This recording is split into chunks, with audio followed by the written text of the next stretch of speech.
Hello everyone, कैसे हैं आप लोग। उम्मीद करते हैं अच्छे होंगे। आज हम लोग की कंप्यूटर की क्लास सिक्स्थ होने वाली है, छठी क्लास, जिसमें हम लोग आज इंटरनेट और साइबर सिक्योरिटी के बारे में पढ़ेंगे।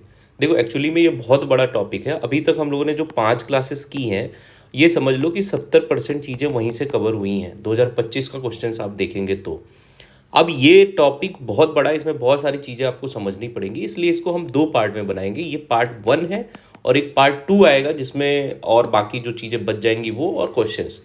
और इसके बाद हम लोग सिर्फ क्वेश्चंस का प्रैक्टिस करेंगे। ठीक है, मतलब लगभग मेरा जो टारगेट है कि 600 से 700 क्वेश्चन तक हम लोग प्रैक्टिस कंप्यूटर के करेंगे, अच्छे वाले। ठीक है, तो बाकी हम हर टॉपिक के क्वेश्चंस करेंगे।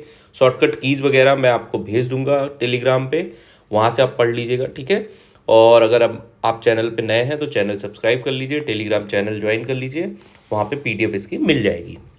देखो, इंटरनेट इंटरनेट इंटरनेट हम लोग सब लोग करते रहते हैं दिन भर कि भाई मेरे में इंटरनेट तेज़ चल रहा है, मेरे में धीरे चल रहा है। इंटरनेट एक्चुअली में होता क्या है, ये समझना बहुत ज़रूरी है। तो देखो, in simple terms the internet is a global network of billions of computer and other electronic devices. सरल शब्दों में इंटरनेट अरबों कंप्यूटर और इलेक्ट्रॉनिक उपकरणों का एक वैश्विक नेटवर्क है। अब देखो, ये बहुत ही पेचीदा चीज़ है। जैसे आप समझो कि इंटरनेट क्या होता है। इंटरनेट का कोई ओनर नहीं होता है। आज आप चला रहे हो इंटरनेट, कल कोई रिचार्ज करा लिया वो चला रहा है। और इंटरनेट पूरा ग्लोबली कंप्यूटर मोबाइल में का क्या है, एक जाल है। ठीक है, तो बस सिंपली समझो कि इंटरनेट एक वैश्विक जो है लेवल पर सारे कंप्यूटर और इलेक्ट्रॉनिक उपकरणों का जाल है। ठीक है, अब इंटरनेट से होता क्या क्या है, ये भी चीज़ समझना ज़रूरी है। देखो, इंटरनेट से हम लोग अपनी फ़ोटोज़ शेयर करते हैं, जैसे आप देखते हो इंटरनेट पे। आप जानकारी ले सकते हो, विकीपीडिया है वहाँ से जानकारी ले सकते हो। आजकल तो यूट्यूब है, वहाँ से वीडियो देख सकते हो। बहुत सारी व्हाट्सएप जैसी सुविधाएं, तो सब क्योंकि इंटरनेट की वजह से हो रहा है। ठीक है, इंटरनेट एक ग्लोबल नेटवर्क है जिससे हम लोग सारे लोग कनेक्ट हैं। इंटरनेट मान लो ये ग्लोबल नेटवर्क है, इससे हमारा मोबाइल भी कनेक्ट है, यूएसए में अमेरिका में बैठे एक आदमी का भी मोबाइल कनेक्ट है। तो दैट इज इंटरनेट एक ग्लोबल नेटवर्क है। ठीक है, जो पूरे वर्ल्ड के कंप्यूटर और मोबाइल को जोड़ता है। तो global system of interconnected computer networks. ठीक है, यूजेस द स्टैंडर्ड प्रोटोकॉल। देखो, जो इंटरनेट चलते हैं उसमें एक प्रोटोकॉल यूज होता है। प्रोटोकॉल क्या होता है मैं आपको बताता हूँ। जैसे एक गाना भी निकला था कि प्रोटोकॉल आ गया। जैसे कोई नेता वगैरह आता है तो उसका प्रोटोकॉल होता है कि भाई मोदी जी आ रहे हैं तो उनका प्रोटोकॉल है, यहाँ पे पहले ऐसी सुविधाएं होनी चाहिए, ऐसी सुविधा। तो प्रोटोकॉल एक सेट ऑफ रूल्स होते हैं जिसको हम नियम कहते हैं, किस नियम पे क्या चीज़ें चलेंगी। तो प्रोटोकॉल क्या होता है, ये एक जो इंटरनेट होता है ये टीसीपी आईपी प्रोटोकॉल पे काम करता है। ठीक है, आईपी एड्रेस क्या होता है, इंटरनेट प्रोटोकॉल बोलते हैं इसको। क्या बोलते हैं, इंटरनेट प्रोटोकॉल। वो हर एक मोबाइल और हर एक कंप्यूटर का अलग अलग इंटरनेट प्रोटोकॉल होता है।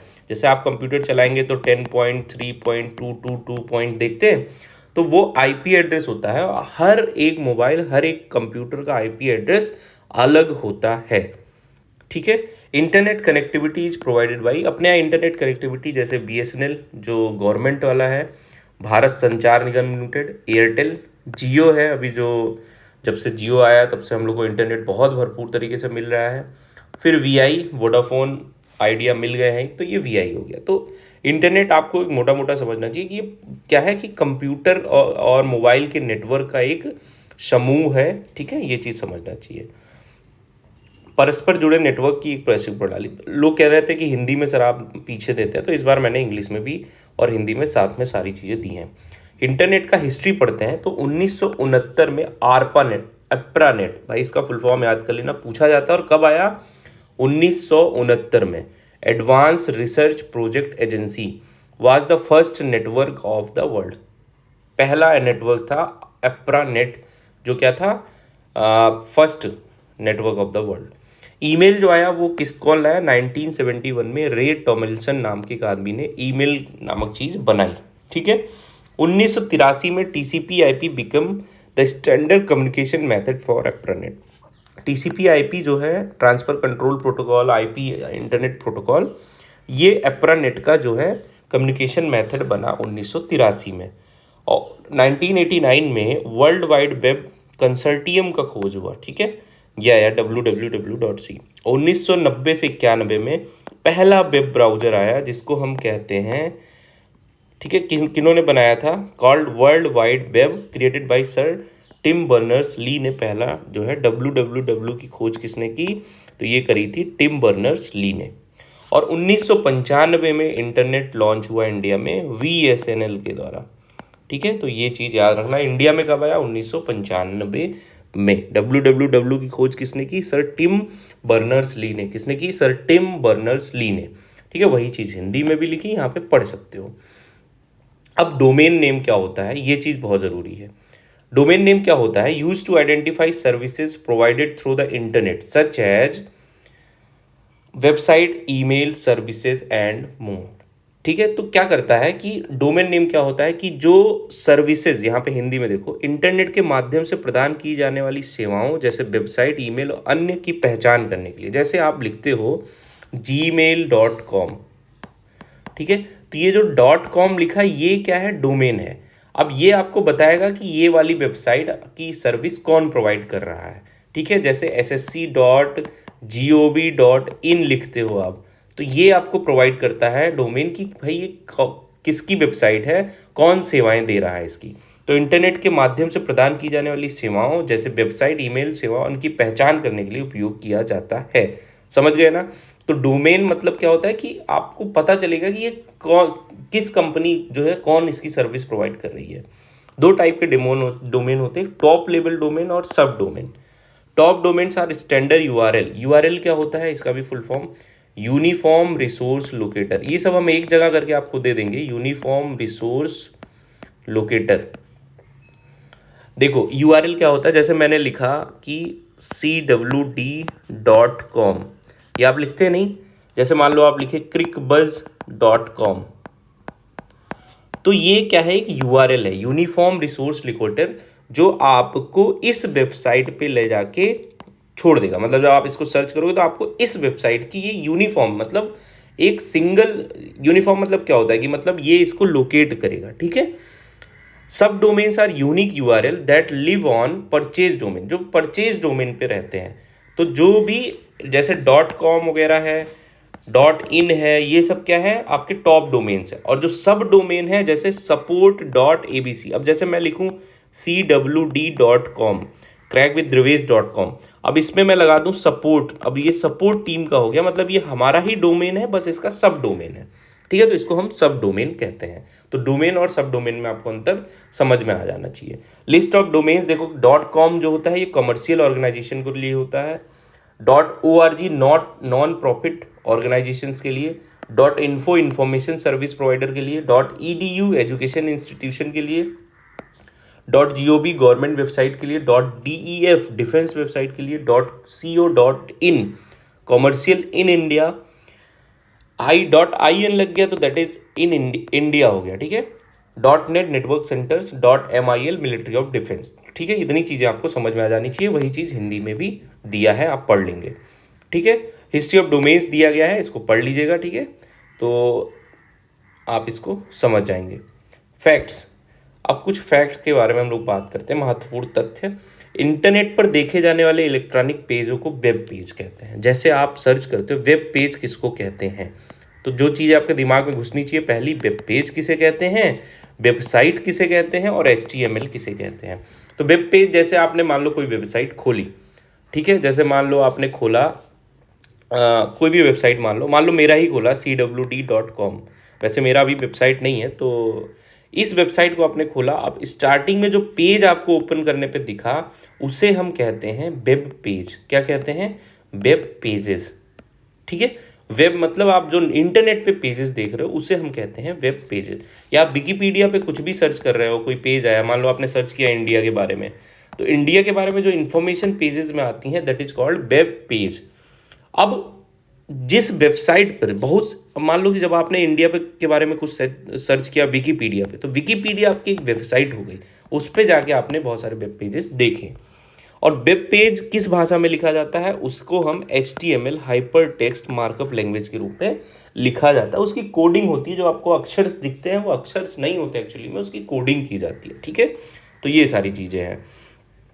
हाइपर टेक्स्ट ट्रांसफर प्रोटोकॉल को याद रखना, वेब पेज भेजने और प्राप्त करने के लिए HTTP का यूज होता है। URL क्या होता है? यूनिफॉर्म रिसोर्स लोकेटर, मैंने आपको बताया था, stand for uniform resource locator. It is the web address of an online resource, किसी भी ऑनलाइन रिसोर्स का वेब एड्रेस होता है।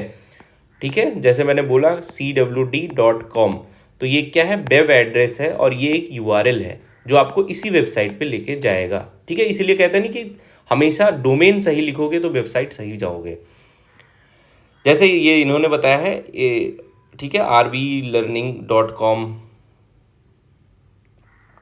ठीक है, ये RV चैनल से भी मैंने कुछ चीज़ें इसमें ली हैं, तो शुभम सर के चैनल से, तो इसमें कोई बात नहीं है। The URL consist of 4 basic part. URL में 4 बेसिक पार्ट होते हैं।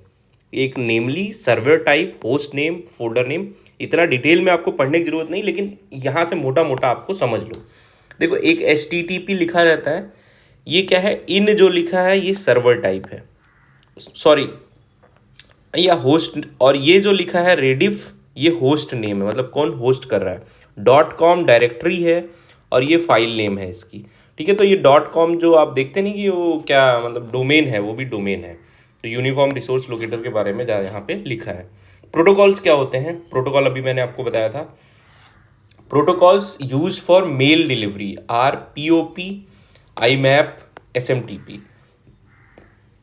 जो कोई भी ईमेल आप भेजते हो उसको जो एक जगह से दूसरी जगह भेजते हो, उसके लिए 3 तरह के इन्होंने बताए हैं। POP, IMAP और SMTP प्रोटोकॉल यूज होते हैं। इसका फुल फॉर्म बताते हैं आपको। होता क्या है कि for sending mail messages, IMAP allows a client email program to access remote message. जो IMAP होता है प्रोटोकॉल, वो अलाउ करता है कि कोई भी मैसेज, रिमोट मतलब होता है दूर, दूर के मैसेज को आप जो है स्टोर करो। पॉप क्या होता है? POP is use for transferring message from an email server to an email client. किसी एक ईमेल सर्वर से ईमेल क्लाइंट जिसके पास आप भेज रहे हो उसके लिए यूज होता है। IMAP और POP3 क्या होता है? Let the user to save messages in a server mail box and download them periodically. और ये यूज करता है कि आपको जो है वो डाउनलोड और देख सको। ठीक है, IMAP and POP3 are use for receiving memo. अब देखो, HTTP आपको मैंने बता दिया, ये आप देख लेंगे। फाइल आप देख लेंगे। न्यूज़ ग्रुप ये भी आप देख लेंगे। ठीक है, टेलनेट क्या होता है? ये बहुत इंपॉर्टेंट है। टेलनेट का मतलब क्या होता है? Terminal network use for remote login. जैसे टेलनेट मतलब क्या होता है? देखो, हम लोग जब SSC पढ़ते थे तो पढ़ते थे टेली अगर कहीं आ गया तो उसका मतलब होता है दूर। टेलनेट का मतलब होता है कि आप किसी, जैसे मान लो मेरा अभी मैं जो iPad यूज कर रहा हूँ, इस iPad को आप अपने iPad में देखने चाहते हो और आप हमसे कम से कम बहुत दूर हो, तो उसके लिए आपको टेलनेट यूज करना पड़ेगा कि आपको एक ऐसी चीज़ यूज करनी पड़ेगी जो किसी दूसरे कंप्यूटर में लॉगिन कर पाए। ठीक है, इसका उपयोग दूर बैठे किसी कंप्यूटर में लॉगिन करने के लिए होता है। ठीक है, TCP/IP transmission control protocol, internet protocol. TCP control data flow, IP reaches the target, ये आपको लिखा है। ठीक है, UDP क्या होता है? यूजर डाटाग्राम प्रोटोकॉल, यह डाटा भेजने का एक अस्थायी तरीका है। फुल फॉर्म याद कर लो बस। स्लिप क्या होता है? Serial line internet protocol, internet से जुड़ने का एक पुराना। SMTP सिंपल मेल ट्रांसफर, इससे मेल ट्रांसफर होता है SMTP।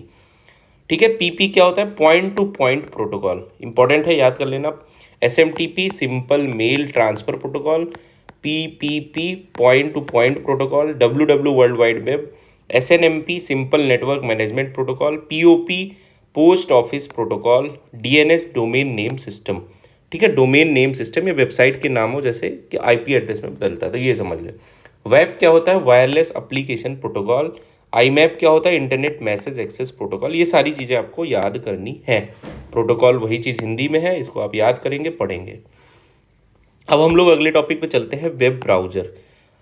वेब ब्राउजर क्या होता है? Application software that is needed to view pages. अभी आपको बताया था कि वेब पेज होता है जिस पे हम इंफॉर्मेशन देखते हैं। ठीक है, वेब पेज से मिलकर बनता है वेबसाइट। क्या बनता है? वेबसाइट्स। अब ये वेबसाइट देखा किस पे जाता है? अब मान लो आपके मोबाइल में गूगल ही नहीं है, तो आप वेबसाइट देखोगे कहाँ से? नहीं देख पाओगे, कोई और वेब ब्राउजर होना चाहिए। तो देखो, ये गूगल आप देखते हो, क्रोम हो गया आपका, सफारी जैसे जो एप्पल वाले फ़ोन्स हैं उसमें, फायरफॉक्स हो गया, ये सब आपके वेब ब्राउज़र, ओपेरा मिनी हम लोग पहले यूज करते थे, फिर इंटरनेट एक्सप्लोरर हो गया, माइक्रोसॉफ्ट एज हो गया, ये सारे वेब ब्राउज़र होते हैं और ये एप्लीकेशन सॉफ्टवेयर होते हैं, ये भी आप याद रखना। कैसे सॉफ्टवेयर होते हैं? एप्लीकेशन सॉफ्टवेयर, ठीक है। तो application software that is needed to view web pages, बिना इसके वेब पेज आप नहीं देख पाओगे। Mosaic was the first web browser, याद रखना कौन सा फर्स्ट ब्राउज़र था? Mosaic, develop by National Center for Super Computing Application, ठीक है, याद रख लेना। अब जैसे ओपेरा, मोजुला, गूगल, ये सब है। Mozilla Firefox is an open source web browser which is available free of cost, it does not require any license fees. तो मैंने आपको सॉफ्टवेयर में दो बताया था, एक ओपन सोर्स सॉफ्टवेयर और एक प्रॉप्रियरिटी सॉफ्टवेयर। जो जिन्होंने वो वीडियो नहीं देखी जाके देख लेना। और ये एप्लीकेशन सॉफ्टवेयर, ये भी याद रखना, जो भी चीज़ें कंप्यूटर में चलने के बाद उसमें किसी अन्य एप्लीकेशन को अन्य चीज़ के लिए डाउनलोड करी जाती है, that is called application software, ठीक है। तो वेब ब्राउज़र आपका हो गया। अब वेब ब्राउज़र के पास सर्च इंजन है। अब वही सर्च, वेब गूगल क्रोम आपने डाउनलोड कर लिया तो उसमें सर्च इंजन आएंगे, ठीक है। अब हिंदी में इसको देखते हैं। यह एक ऑनलाइन टूल है जो इंटरनेट उपयोगकर्ता द्वारा सबमिट की गई खोज क्वेरी की खोज क्वेरी, मतलब भाई देखो, कुछ भी आप सर्च करते हो तो वो दिखाता है। तो ये कौन करता है? गूगल करता है, याहू करता है, yahoo.in। तो ये सारे क्या है? आपके वेब सोर्सेज हैं, ठीक है। ये सारी चीज़ें आप समझ लो। और सर्च इंजन है, ठीक है। तो सर्च इंजन, अब www क्या होता है? World wide web, standard in 1989 at CERN, European centre for nuclear Research में बनाया गया था, स्टार्टेड किया गया था। Software technology that allowing consolidation of hypertext graphics around. तो ये सबसे पहले बना था, ठीक है, 1989 में। बताया था अभी ऊपर किसने बनाया था। यह एक ऐसी सॉफ्टवेयर तकनीक जो हाइपरटेक्स्ट ग्राफिक, ऑडियो, वीडियो और मल्टी एक साथ जोड़ने की अनुमति, ताकि लगभग हर विषय और हर क्षेत्र पर जानकारी दिया जा सके, ठीक है। तो www 1989 सन, European centre for nuclear research centre में स्टार्ट किया गया था। बैंडविड्थ क्या होता है? और इसी में आप, इसी की हेल्प से आप जो हाइपर टेक्स्ट ग्राफिक देख सकते हो, ग्राफिक मतलब पिक्चर्स वगैरह, ऑडियो, वीडियो, सारी चीज़ें देख सकते हो। बैंडविड्थ क्या होता है?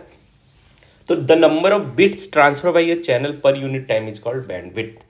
अब बैंडविड्थ क्या होती है? बिट मतलब देखो, मैंने आपको बताया था जो कंप्यूटर इन्फॉर्मेशन देता है वो बिट के फॉर्म में देता है। बिट से बाइट बनती है आपकी, ठीक है। फिर आप के बी, एम बी, इन सब में जाते हो। तो कितने बिट एक सेकंड में वो परफॉर्म कर रहा है, ट्रांसफर कर रहा है, दैट इज कॉल्ड बैंडविड्थ, कि उसकी इतनी बैंडविड्थ है। प्रति इकाई समय में चैनल द्वारा स्थानांतरित किए गए बिट्स की संख्या को बैंडविड्थ कहा जाता है। भाई ये सब याद रखना, क्वेश्चन सीधे पूछेगा व्हाट इज बैंडविड्थ, 4 ऑप्शन दे देगा बड़े बड़े और मुंह बना के बैठ जाओगे। तो इसको देख लेना, ठीक है। अब कुछ अन्य फैक्ट्स के बारे में, ये सारी चीज़ें जो मैं आपको बता रहा हूँ ना, सब एग्जाम पॉइंट ऑफ व्यू से बहुत इंपॉर्टेंट है। राउटर क्या होता है, मॉडेम क्या होता है, ये सारी चीज़ें आपको नोट डाउन करनी है। In order to get internet connection we need modem. हम लोग पढ़ते थे, हम लोग खरीदे भी थे मॉडेम, 2012 में मुझे याद है एयरटेल का मैंने खरीदा था। इसको बोलते हैं मॉड्यूलेटर और डी मॉड्यूलेटर, ठीक है। मॉड्यूलेटर, डी मॉड्यूलेटर, बहुत अच्छे से आप इसको मत समझो, लेकिन इतना समझ जाओ कि होता क्या है। मॉडेम दो तरीके के, मॉड्यूलेटर का काम कर रहा है और डी मॉड्यूलेटर का भी काम कर रहा है। मॉडेम, जब देखो, जब भी कंप्यूटर में आप कुछ भी भेजते हो तो वो डिजिटल सिग्नल के फॉर्म में जाता है। तो जब आप कुछ भी, modem convert digital signal from the computer into an analogue signal में वो कन्वर्ट करता है, that can travel through the telephone line, और वो टेलीफोन लाइन से थ्रू जाता है, ठीक है। अब सोचो, आपने कुछ उससे पूछा, ठीक है, मान लो पूछा who is Indian prime minister, ठीक है, who is the prime minister of India. जब आपने यहाँ पे सर्च किया, मॉडेम लगा है आपके पास, तो वो क्या करेगा, केबल्स के थ्रू आगे भेजेगा जानकारी कि भाई एनालॉग करके भेजेगा कि इसको बताओ, यहाँ पे वो बताएगा उसको, फिर वो यहाँ से लेके आएगा और आपको दिखाएगा डीमॉड्यूलेट करके, ठीक है। तो मॉडेम क्या करता है कि वाइस वर्सा का मतलब वो एनालॉग टू डिजिटल और डिजिटल टू एनालॉग दोनों चीज़ें कन्वर्ट करता है। एनालॉग का मतलब क्या होता है, जो आपने इन्फॉर्मेशन ली उसको 0 to 1, 0 and 1 के फॉर्म में उसने चेंज कर दिया, क्योंकि कंप्यूटर यही भाषा जानता है। और फिर जब आपको शो करेगा तो आपको डिजिटल लैंग्वेज यानी हाई लेवल लैंग्वेज में शो कर देगा। राउटर क्या करता है, is also attach to access the network. पहले राउटर्स होते थे जो लगाए जाते हैं, अभी भी देखो ये लगाए गए हैं, ये आपको, ये मॉडेम है, ठीक है, ये भी मॉडेम है, ठीक है। ये मॉड्यूलेशन और डीमॉड्यूलेशन कर रहा है। और राउटर लगाए जाते थे जिसमें क्या होता था कि एक्सेस, नेटवर्क एक्सेस करने के लिए लगाए जाते थे, 2 different network access. Modem connects your home network to your internet service provider, and a router lets all our wired and wireless devices use an internet connection. तो मॉडेम क्या करता है, इंटरनेट कनेक्शन के लिए यूज करा जाता है कि वो आपको कनेक्ट कर देगा नेटवर्क से, और राउटर से आप एक ही मॉडेम से कई सारे लाइन को कनेक्ट कर पाओगे। इसको देख लो अच्छे से। डाउनलोडिंग वर्सेस अपलोडिंग, जब आप कुछ चीज़ डाउनलोड करते हो कि तो मतलब अपने इंटरनेट से कुछ डाटा देख रहे हो, अपलोड कर रहे हो तो कुछ भेज रहे हो, ठीक है। जैसे मैं ये वीडियो यूट्यूब पे अपलोड करूँगा, और कुछ मूवी डाउनलोड करना है, that is download. Download and uploading is two different thing, ये समझ लो आप। ईमेल के बारे में पढ़ते हैं। Internet can be use to send and receive electronic message. सब देखो भाई, जीमेल पे मैसेज आते हैं। An email address consist of two main parts, the user name and the domain service.